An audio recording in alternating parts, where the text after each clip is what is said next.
여러분 이시상제 역사 정리 한번 해보려고 하니까 구독 좋아요 부탁드립니다. 안녕하세요 여러분, 주꾸미입니다. 아무래도 스푸트니크 관련해서 지금까지 어떤 뉴스들이 있었고 그 뉴스들이 어떻게 주가에 영향을 미쳤는지 한번 살펴보는 시간을 갖는 게 나쁘지 않을 것 같아서 우선 준비를 했고요. 당연히 그에 기반해서 앞으로 어떻게 될 것 같은지도 한번 예상해보는 시간을 갖도록 하겠습니다. 우선 스푸트니크는 이 뉴스 보고 따라가야 된다고 저는 개인적으로 생각을 해요. 스푸트니크는 뉴스를 보고 따라가야 되는데, 이제 2월 4일날 처음으로 나왔던 뉴스가 백신 도입 논의가 없다, 질병청이 말을 했는데 2월 4일이죠. 해당 일자 그 움직임을 보면 이제 이게 몇 시에 나왔는지 모르겠지만 그 뉴스가 나오고 나서 이게 2월 4일이죠. 그러고 나서 그 다음날 하락을 했습니다. 그렇죠. 도입할 생각이 없다고. 근데 재밌게도 그 이후로 끊임없이 상승이 나왔죠. 자, 이 날짜가 언제입니까? 2월 8일이죠. 또 갑자기 말이 이렇게 나온 겁니다. 러시아 스푸트니크 백신을 도입 검토하겠다. 자, 방금 뉴스에서는 안 한다. 근데 갑자기 여기서 한다. 안 한다. 한다. 같은 중앙방역대책본부에 있는 사람들인데, 뒤를 보면 같은 데 있는 사람들인데 말이 하루 만에 바뀝니다. 그리고 나서 끊임없이 상승이 나옵니다. 이제 돈이 왜 도입할 수 있는 기대감으로 오르는 거죠. 자, 미리 말씀을 드리는데요, HMM하고 스푸트니크 관련주들은 완전히 다릅니다.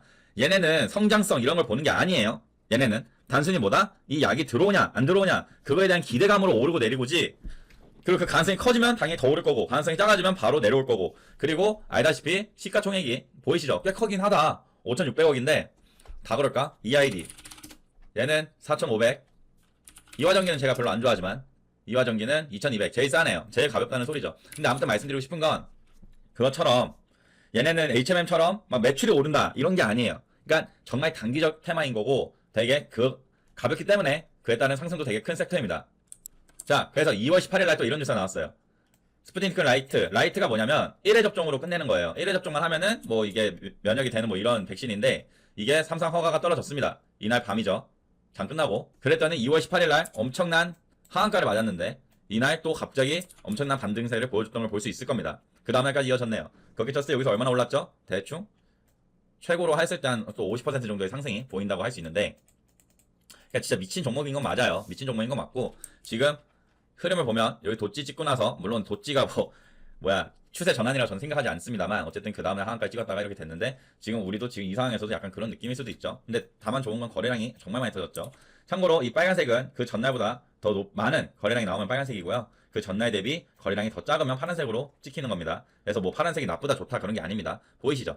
그 전날보다 높으면 빨간색이 찍히다가 그 전날보다 낮으니까 파란색, 또 마찬가지로 이 전날보다 낮으니까 파란색, 이렇게 나오는 겁니다. 걱정할 건 없어요. 그리고 나서 인도에서 최근이죠. 이제 최근으로 넘어옵니다. 최근 한 2달 정도 만에 보면, 2달 정도 만에 이제 인도 승인, 이거는 제가 우리 방에서도 말씀을 드렸던 건데, 난 이것 때문에 약간 좀 얘네 눈독 들어볼만 할 것 같다. 물론 전 단기적으로 봅니다. 이 종목은요, 오래 갖고 가지 마세요 제발. 4월 13일 날 저 뉴스가 나온과 함께 상한가를 찍고 상승을 보였죠. 상승을 보이다가 여기서 횡보하다가, 이것도 제가 말씀드리는 거 있죠. 보면은 이게 좀 그냥 믿지는 마세요. 이거는 왜냐면 저 자신은 없습니다. 너무 이쪽 섹터는 좀 달라서. 어쨌든 기준봉은 여기 있다고 칠 수 있고, 기준봉이 세워졌어요. 근데 거래량이 현저하게 줄어들었죠. 현저하게 줄었는데 어때요? 안 죽죠. 안 죽죠. 제가 말씀드린 게 25% 이하, 이 이하로 떨어졌는데 안 죽죠. 안 죽으니까 슈팅이 다시 나왔다고 볼 수도 있고, 아니면은 4월 21일자 뉴스를 보면 이제 대통령님께서 스푸트니크 가능성을 점검하라 이런 뉴스가 나왔습니다. 그렇죠. 그러니까 차트로도 볼 수 있고 테마로도 볼 수 있고 여러 가지 다 볼 수 있는 겁니다. 그래서 이렇게 가능성을 점검하라라고 했더니 이제 상승이 크게 나왔죠. 이게 이제 가장 최근 건데, 그리고 나서 지금 딱 이렇게 끝났는데요. 장 끝나고 나서 밤에 이 뉴스가 나왔습니다. 저도 이거 보고 실컷 했습니다. 검토 지시에도 정부가 러시아 백신을 도입 안 하기도 가닥을 잡았다. 이 내용을 보면 다양한 자료를 통해서 이거 하고 있는 중이고, 내부적으로 안정성 문제 때문에 도입하지 않기로 입장을 정한 것으로 알려졌습니다. 안전성 문제 때문에 도입하지 않기로 입장을 전한 것. 근데 이게 되게 모호한 게요, 여러분이 너무 겁먹을 필요가 없다고 저는 개인적으로 생각 드는 게, 지금 5월 달에 유럽 식약청가, 어쨌든 EMA라 그러나, 여기서 지금 심사가 어떻게 떨어지냐가 제가 봤을 땐 제일 크고요. 그리고 또 WHO에서도 또 승인 이런 거 있더라고요. 이런 뉴스들이 되게 크지. 왜냐면 이 뒤에 뉴스들을 보면, 이게 또 그 다음날 나온 뉴스입니다. 어제자죠 이거는. 스푸트니크 허가 신청하면 검증할 준비가 돼 있고, 러시아 백신 같은 경우는 60개국에서 지금 승인이 됐으나 세계보건기구라든지 여기서는 승인 절차 중, 백신의 효율성과 안정성에 대해서는 신청이 들어오게 되면 저희 어쨌든 검증을 할 준비가 되어 있는 상태라고 발표했다. 정부 백신 도입 안 하기로 가닥을 잡았는데, 그 다음날 뉴스에서는 또 허가 신청하면 검증할 준비는 돼 있다. 그리고 이것도 어제 뉴스인데요, 이재명 이분이 지금 그 중본위에서 되게 높은 약간 뭐 자리에 있으신 분인 것 같은데 물론 경기도 지사죠. 근데 어쨌든 여기 내용을 좀 보시면 이게 지금 정세균인가? 어쨌든 전 총리랑 이재명 경기도지사 이 두 분이 약간 대립을 해요. 그러니까 의견이 달라요. 이분은 B를 도입 안 한다.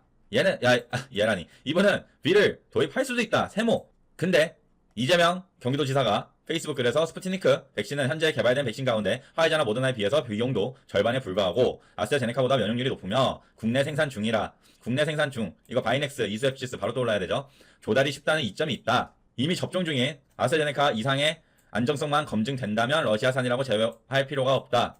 그러니까 결론은 정세균 총리가 물론 그렇게 말을 하긴 했지만 전 총리가 이분이 결정을 할 거란 말이죠. 이분이 결정을 할 것 같아요. 그러면 생각을 해보자고요. 지금 그냥 다 알다시피 WHO랑 EMA 유럽 그 식품의약품 안정처 이 두 개에서 결과가 어떻게 나오냐 이것만 기다리고 있으면 됩니다. 근데 되게 어려운 게 뭐냐면요.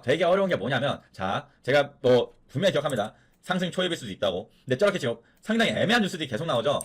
그러니까 제 개인적인 생각으로 단기적으로 봤을 때 이제 상승 동력이 물음표예요. 보시면 백신을 추가 확보했다는 뉴스들도 떠서 이것도 분명히 영향 끼칠 수 있거든요. 근데 이것도 좀 잘 보면 이 기사를 보면 잘 정리해놨는데 생각해보면 지금 이만큼의 계약을 했어요. 화이자 기준으로 볼게요. 이만큼. 근데 기도입된 건 이거밖에 안 됐죠. 기억나시죠? 백신 그 수급을 우리가 계약을 많이 해도 실제로 우리가 받게 될지 안 받게 될지는 몰라요. 지금 이것도 뉴스 어느 건 보면 원래 900만 분이었대요. 원래. 근데 900만 명분을 뭐 확정했다고 했는데 이 정도밖에 안 들어올 거라고도 예상하는. 그러니까 이게 계약을 할 수 있지만 실제로 우리한테 인도가 될지는 우리가 알 수 없단 말이에요. 미국이 일단 기본적으로 자국 우선주의라고 해갖고 미국에서 먼저 다 코로나 완전 그거 면역? 뭐 그게 될 때까지 안 준다고 하지. 그 거기서도 우리는 후순위로 밀려났죠. 그 받는 순위에서도. 그러니까 백신 공급이 불안정할 확률이 제가 봤을 땐 큽니다. 분명히 커요. 물론 계약 잘했지만 그 물량이 실제로 우리 손에 들어오는 건 물음표예요. 제 개인적인 생각으로 물음표예요. 그렇기 때문에 다른 백신 도입도 분명히 이슈가 될 수는 있다고 봅니다. 그리고 그 중에서 스푸트니크가 얘기가 많이 나오고 있고 바이넥스나 이런 분들이 이미 생산시설을 갖추고 뭐 이러고 있다고 하죠. 허가 신청도 했고. 그러니까 이런 상황들 속에서 만약에 얘네가 안정성만 입증이 된다면 물 밀듯이 들어올 수 있습니다. 제 생각은 그래요.